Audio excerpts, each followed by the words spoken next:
What is Maoism?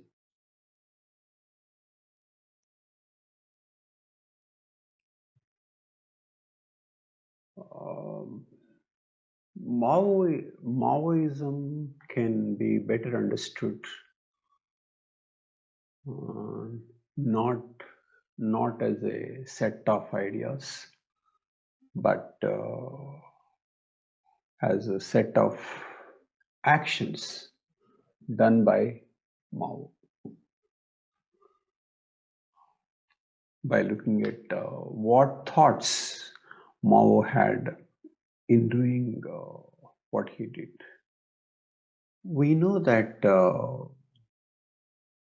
Marx predicted that communism would happen in advanced industrial country, and Lenin thought he should bring communism in a less advanced country.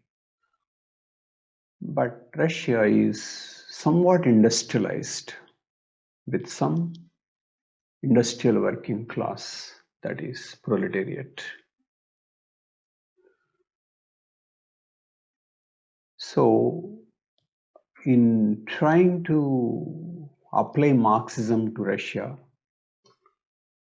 Lenin gave a particular twist,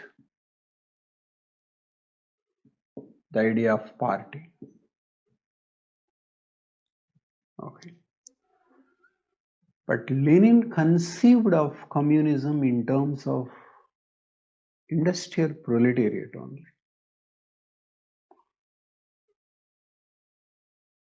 Okay. To Lenin, the base of revolution was proletariat, but it is not just proletariat, there is Communist Party. But Mao went a step further because China is much more backward than Russia. 90% or 90% in China are peasants. So Mao had to think of applying Marxism to an essentially an agrarian country, to peasantry. Okay, so he followed the same thing, but I mean with peasants. Essential thing he borrowed was he accepted Lenin's understanding, Lenin's interpretation, the idea that the communism can be brought, one doesn't have to wait, one can bring revolution, okay, and party is needed for that purpose. All that Mao took, but peasants would constitute the revolutionary force in Mao's China. So Leninism applied to peasantry is Maoism. Okay. But what was the context? The context, like in Russia, was instability. Instability. But created by what was going on before World War II.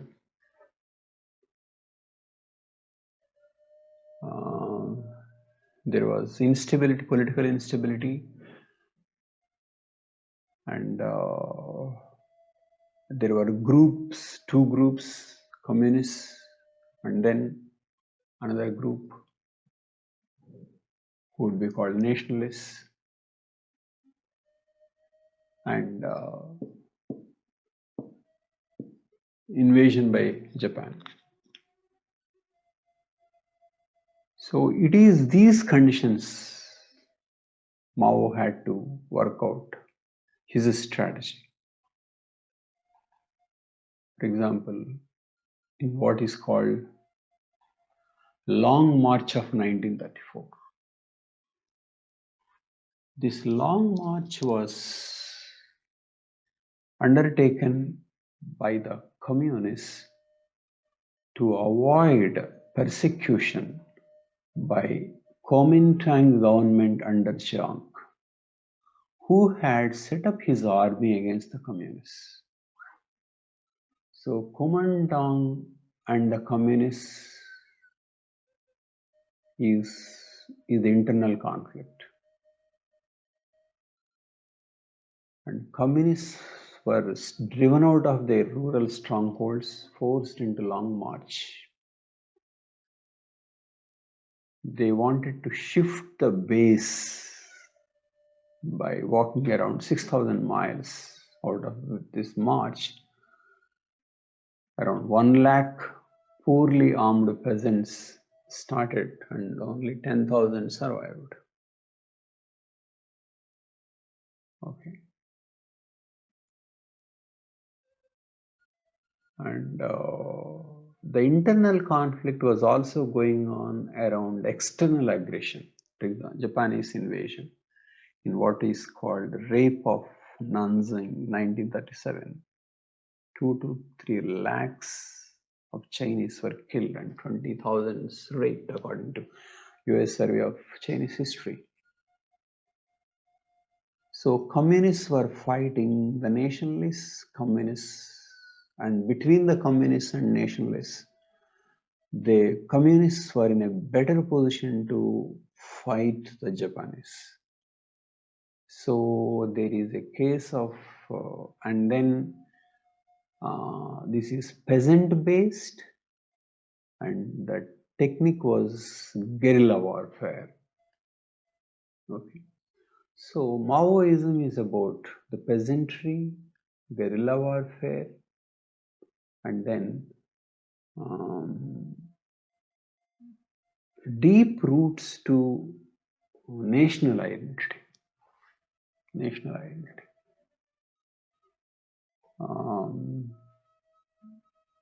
Because anti-Japanese struggle, the way peasants were mobilized, all that contributed to popularity of Mao. Of course, how did he mobilize the peasants? As usual, on the basis of land reforms. Okay. But then communism involved collectivization. And this is what was done. Land was expropriated from landlords. Millions were killed or imprisoned, redistributed to the peasants.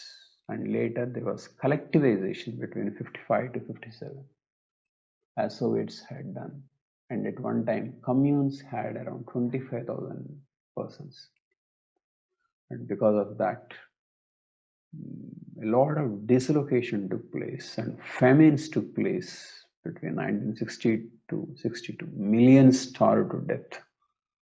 Very little food produced, and even that was confiscated for the towns, as in the USSR. And later this commune size was reduced. So, as usual, the deception, promise land reforms, but take everybody's land using enormous violence. Okay. So, Mao's communism had the same flaws as Lenin's communism and Stalin's communism. It is essentially undemocratic and unpopular. Okay. But Mao seemed to have believed that he was right. For example, in what is called 100 Flowers campaign, this was undertaken when in 1956 Hungarian uprising shocked the world. Hungarian uprising showed the unpopularity of communism. And Mao thought that he should allow criticism. He said, let 100 flowers bloom and 100 schools of thought content. And so many people wrote things on wall posters calling for change. But Mao did not see that he should change. Mao thought that others should change. And through series of purges, all those critics were eliminated in what is called the anti-rightist campaign of 1957. These critics were supposed to be reformed through labor camps, re-education. Okay. And here, not only the critics faced the problems because of their criticism, but some faced problems because false accusations by others on personal scores.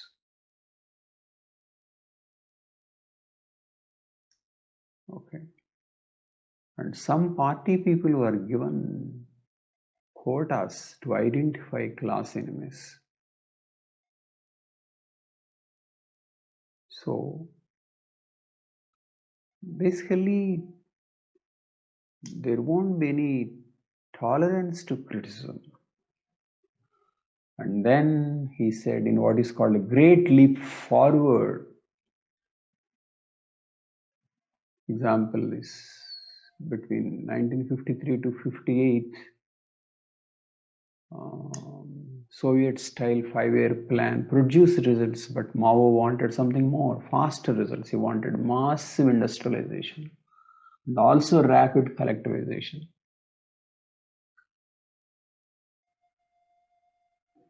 But then under a system where there is no democracy. So higher steel yields were reported, crop yields were reported, but actually it was simply collapsing. So this was considered a huge failure. And Mao did not think that he was failing, and he thought culture itself should change. So he started a cultural revolution between 1965 to 69. And this is, he ignited youth to form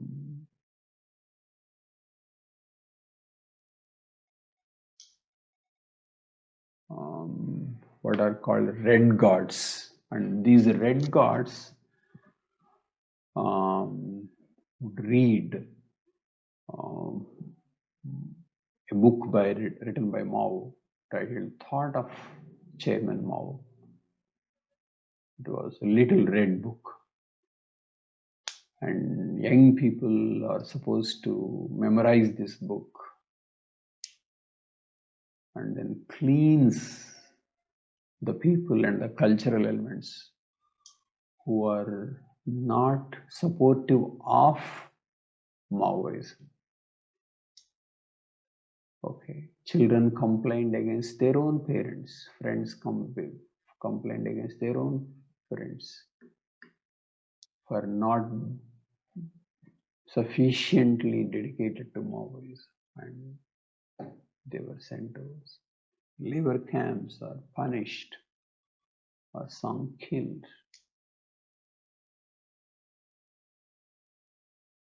And it was felt that education was wrong and the professors were humiliated. The education in general was wrong. Doctors were asked to scrub the floors in their own hospitals. Professors sometimes beaten, and some people are beaten to death by the crowds. University campuses were closed. So chaos was created. And again, so many people eliminated as class enemies, as insufficiently committed to Maoism. So, what is all this? It is simply totalitarianism, personal dictatorship. He did not have enough sense to see that his program was failing as well as really unpopular. He used force where brainwashing was not successful. But he was a lot successful in brainwashing people. So, a false ideology was imposed on the people and economy collapsed. It was much later a completely different turn under Deng helped China to recover and grow. Okay, so Maoism was a disaster of epic proportions. It is a tragedy that is taken as a worthy ideology by some people outside China.